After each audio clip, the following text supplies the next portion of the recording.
এই আলমারিটার অবস্থা দেখো, কিচ্ছু খুঁজে পাচ্ছি না। এই আলমারিটা দুদিন ধরে খুলছি দেখে টেখে। এই হ্যাঙ্গারের জায়গাটাকে পুরো হ্যাঙ্গারগুলো উঠিয়ে দেব।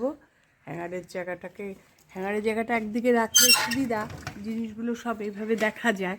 কিন্তু কি বলো তো, হ্যাঙ্গার রাখাতে আমি অনেক কিছু জিনিস রাখতে পারছি না, এখানে অনেক কিছু জিনিস রাখতে পারছি না। সেই জন্য হ্যাঙ্গারের জায়গাটাকে উঠিয়ে এখানেই সব রাখবো গুছিয়ে ভাঁজ করে। সেটা যে করব রোজই একবার করে দেখছি আর চলে যাচ্ছি। এরপরে এটাকে গোছানোর জন্য কনসেন্ট্রেট করতে হবে, শক্তি সঞ্চয় করতে হবে তোমাদের। তাই আগের অবস্থাটা দেখিয়ে রাখলাম, এবার গোছানোর পর পরের অবস্থা দেখাবো।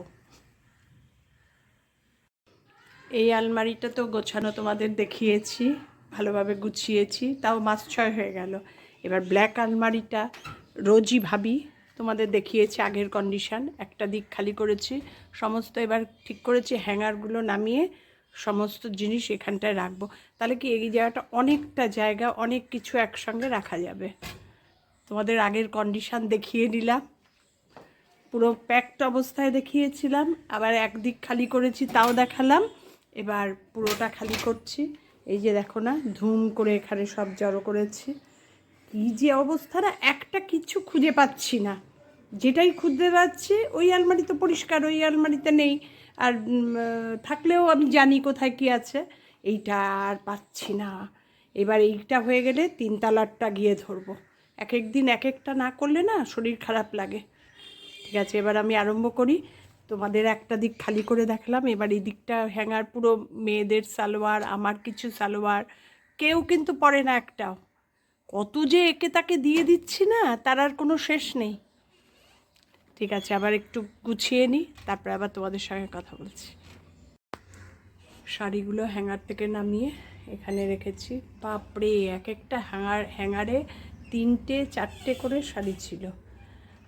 এবার আমার খাটের অবস্থা দেখবে, এই দেখো। এবার এর থেকে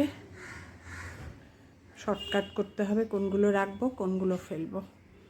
এক গাদা সালোয়ার, 2 মেয়ের, তার মধ্যে ছোটো মেয়েরই বেশি, বড় মেয়ের কম। এই গোছানো মানে কি বলো তো, শেষের দিকে শরীর খারাপ লাগে আমার।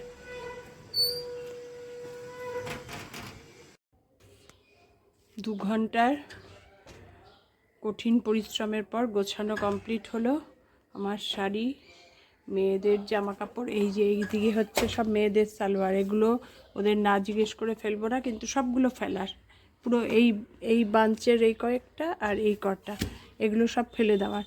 এগুলো আপাতত রাখলাম, ওদের সঙ্গে আলোচনা করে ফেলবো। আর কিছু জিনিস নেই, সব গোছানো হয়ে গেছে। কি পরিষ্কার লাগছে দেখো। এখন কি বলো তো, আমি কিছু খুঁজে পাচ্ছিলাম না। হ্যাঙ্গার যেহেতু ছিল, হ্যাঙ্গারের নিচে ভর্তি জিনিস ছিল। এই ব্যাগ, এই কটনের প্যাকেট, এই সেই যা পারতাম এনে গুজে ওখানটায় রেখে দিতাম। এখন সেই জায়গাটা তো আর নেই, পরিষ্কার।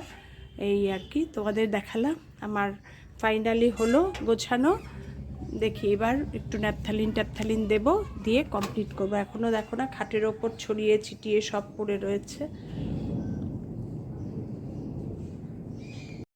আলমারি পরিষ্কার অভিযান শুরু হয়েছে, দোতলারটা কমপ্লিট হলো। আজকের ভিডিওটা তাহলে এখানেই শেষ করলাম। তোমাদের যদি সবার ভালো লেগে থাকে আমার কাজকর্ম, তাহলে আমাকে লাইক কমেন্ট শেয়ার করো, চ্যানেলটা সাবস্ক্রাইব করে নিও। টাটা। দেখো, তাও এই জিনিসগুলো সব চলে গেলে ফলালাকে খবর দিয়েছি, সে আসবে নিতে। সালোয়ারগুলো সব দিয়ে দেব, দিলে এই জায়গাটা অনেক ফাঁকা হবে। এবার আমি কিছু নতুন কিনতে পারবো। টাটা।